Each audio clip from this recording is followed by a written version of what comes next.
Hello, everyone. Welcome to the Newsbrowse News broadcast. According to a report by Sinhuenis, Iran's Islamic Revolution Guard Corps, IRGC, announced on Sunday that it targeted several U.S. military bases in Jordan, Qatar, and Oman.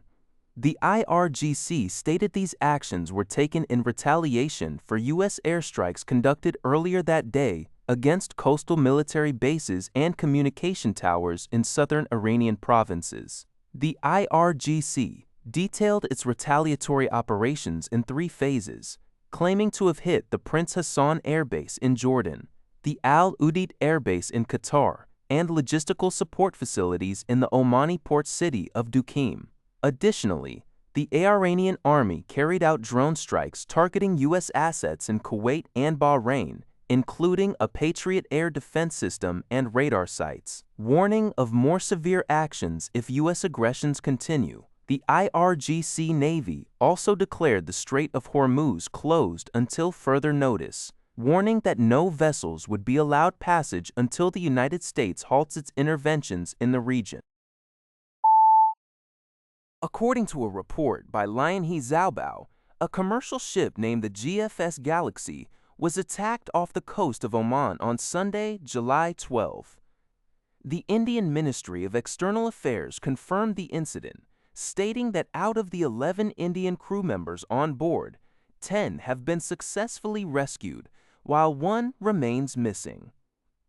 The Indian Ministry of External Affairs strongly condemned the attack. However, the statement did not specify the extent of the damage to the vessel or the exact location of the incident. The Indian Embassy in Oman is closely monitoring the situation and coordinating with Omani authorities to conduct search and rescue operations for the missing crew member. The attack occurred amidst escalating regional tensions. Iran previously stated that its forces had fired warning shots at a vessel that deviated from its approved route, hitting the ship, though it remains unconfirmed whether this referred to the GFS Galaxy. On the same day, Iran announced the closure of the Hormuz Strait and launched missiles and drones toward neighboring Persian Gulf nations, in retaliation for recent U.S. airstrikes on Iranian forces. An expert team assisting Venezuela after 2 massive earthquakes on June 24 has estimated that around 10,000 buildings were rendered unusable, NHK reported. The disasters have claimed at least 4,333 lives, with search efforts still ongoing. Team leader Miyamoto Hideki, a structural design expert sent at the request of the U.S. State Department, explained that a series of pancake collapses occurred. In these events, strong tremors caused buildings to collapse nearly vertically due to soft coastal ground and insufficient reinforcing rods in their pillars. The teams estimate that 13% of buildings in the hard-hit coastal state of La Guaira are unusable is significantly higher than government figures. An additional 30,000 to 50,000 buildings require repairs. Miyamoto, who briefed interim President Delcy Rodriguez, classified the quakes as among the most devastating of the past 20 years, alongside China's 2008 Sichuan earthquake and the 2023 Turkey-Syria tremors.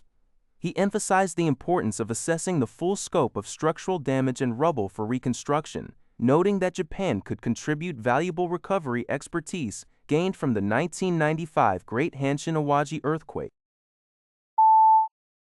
According to a report by Liberty Times, a state-owned Iranian newspaper known for its provocative rhetoric has published an online graphic containing a revenge list targeting 13 foreign leaders.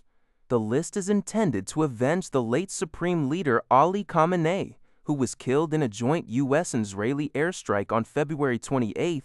Following his death, Khamenei's son and designated successor, Mojtaba Khamenei, vowed that revenge is the will of the Iranian people and is inevitable, marking his first public statement since his father's funeral.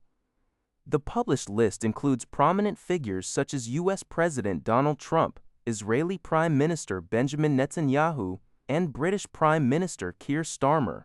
Other targeted individuals include U.S. Secretary of State Marco Rubio, Secretary of Defense Pete Hegseth, French President Emmanuel Macron, Italian Prime Minister Giorgia Meloni, and German Chancellor Friedrich Merz. Although the graphic was shared online by the newspaper Hamshari, it was not printed in the paper's physical Sunday edition, and there is currently no indication that the list has received official government authorization. During the conflict, Iran has accused European nations of complicity by failing to condemn attacks on its territory. According to a report by Lion Zaobao, Pakistan's Deputy Prime Minister and Foreign Minister, Ishaq Dar, has called on both the United States and Iran to exercise restraint and adhere to the terms of the U.S.-Iran Memorandum of Understanding in order to de-escalate rising regional tensions. The Pakistani Ministry of Foreign Affairs released a statement on Sunday, July 12, noting that Dar held a telephone conversation with Iranian Foreign Minister Abbas Araghchi. During the call, the two ministers exchanged views on the current security situation in the region. Dar emphasized that dialogue and diplomacy remain the only viable pathways to resolve disputes and secure long-term regional peace and stability. The statement further highlighted Pakistan's readiness to play a constructive role in promoting and maintaining peace and stability in the Middle East. Both sides agreed to remain in close contact as the situation develops. That's all for this video. Thank you for watching. See you in the next video.